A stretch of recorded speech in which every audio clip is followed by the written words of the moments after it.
Oh, hey, hi there. Managator back, finally uploading some TTK content at last. Now, I know I've been pretty bad at streaming and uploading recently.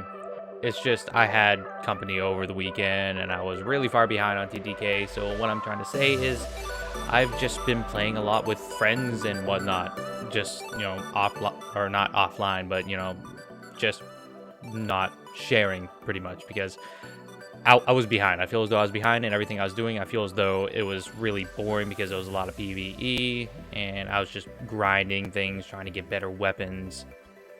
So hopefully I'll be uploading more often again. Again. I'm really bad at keeping a consistent schedule, ain't I? Sorry. Anyways, in my opinion, weapons review time. Today I'll be reviewing the Arminius-D auto rifle. This little guy is one of those high rate of fire, low impact auto rifles. Now, before you automatically think this thing is trash, it's not. Even though its range is kind of bad on paper, it's not truly that negative. High stability and high reload speed also helps this gun as well. The first sight is the GPA Post. Now, I didn't mind this sight, but it's also not the best around. I prefer the LD Watchdog sight. Hake Threat Evaluation Tech highlights dangerous enemies and guardians with charged supers. This is pretty good. It allows you to pick out who has supers in the Crucible and buff PvE enemies. And I think it also extends range just a tad bit even though it doesn't show. It just, I don't know, that's my opinion. It feels like it does. Army of One. Meh. It's not the best perk. You know what it does. I don't really need to linger here. Persistence. Now this is a pretty wonderful perk to have on a bullet hose because this weapon in particular comes with 72 rounds in a mag. So if you're planning on spraying everything in sight, which you probably will be, do so, because you'll become more accurate as you do. It also comes with Snapshot, hand-loaded, and Braced Frame. Braced Frame is the keeper here because it increases stability. And what do you need with a bullet hose in the Crucible? Stability. It reduces magazine size by 12 also, but it's not too significant to make it harder, so don't fret over that. Now, this is how my roll came because I got it from a legendary engram. It may differ for you, keep that in mind. Now, let's get some combat footage, shall we? The first match I jumped into was Black Shield.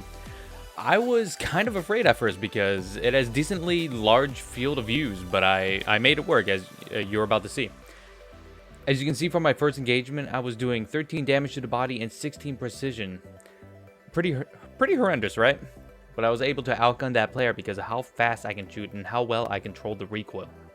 Don't be intimidated by the other weapons in the Crucible if you're attempting to use a bullet hose because the amount of bullets you're sending down range is a huge factor to your success. If you can control the weapon, and if you can use its persistence perk appropriately, which I have, you'll be making it very hard for the other player to land precision shots on you. Why is that?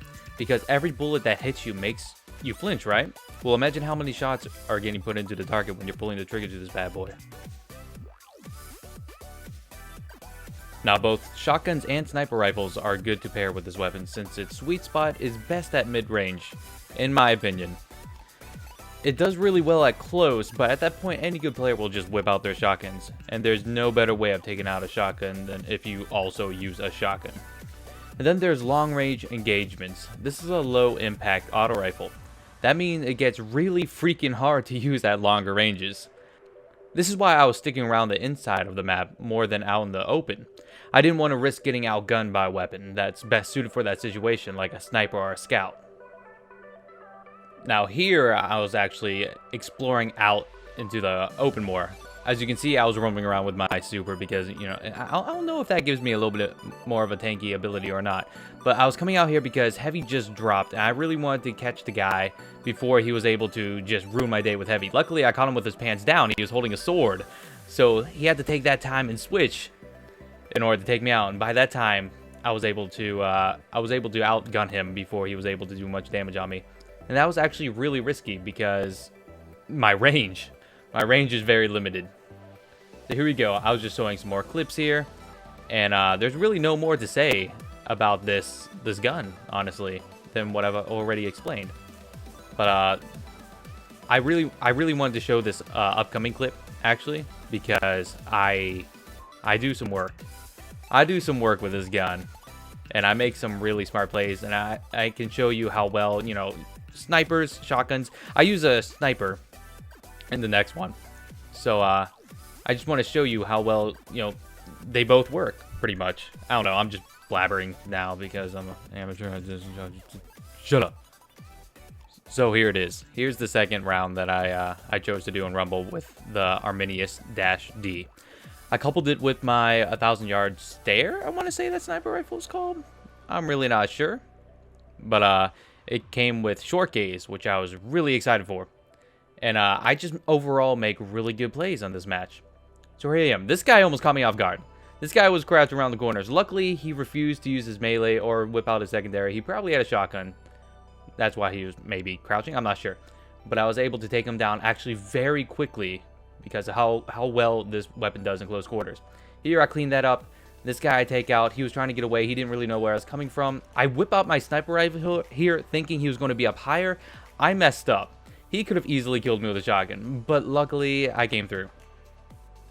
So I see the guy on radar. I'm aiming down sight. I'm ready. I was like, where's this guy? And here he comes. He charges in. He had a stronger auto rifle than me, but he wasn't able to keep his shots accurate. It's probably because how many bullets I was putting down range, like I was saying before. I was making him all jumbled. I saw a guy on radar for a second. I thought maybe he was going to come around the corner. I saw him disappear off radar, so I went ahead and picked up special ammo. And here, I wanted to get a sniper shot. And boy, was that a beautiful sniper shot. Another guy is coming in. I get hit by that grenade, so I'm just like, nope, nope, nope. I notice that my super is up, so I jump up, use my verticality to my advantage, and boom. I use that one power. I don't know what it's called, but it's pretty much a mini Titan super. So I used my verticality to my advantage. I was able to take him out before he can finish me.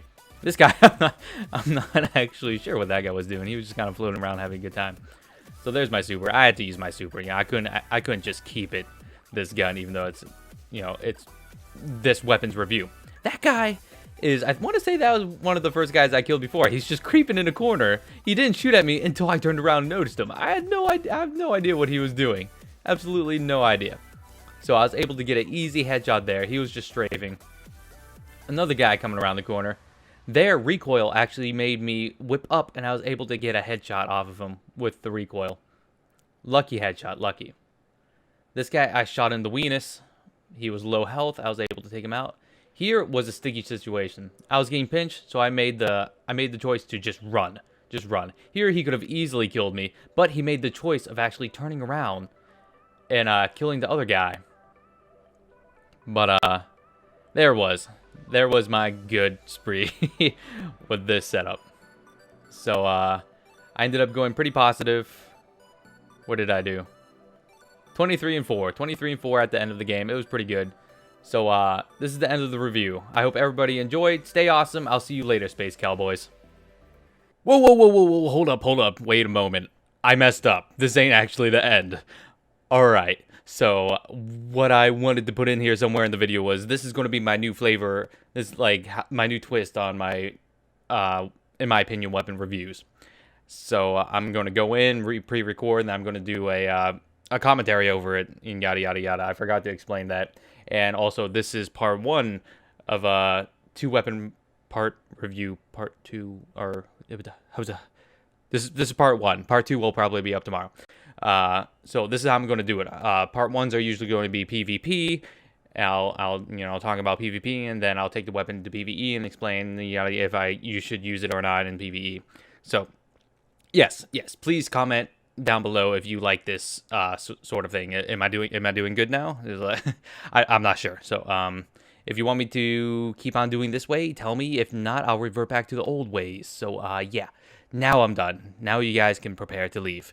And I should probably stop talking now, because now I'm just wasting your time. I said now quite a bit there.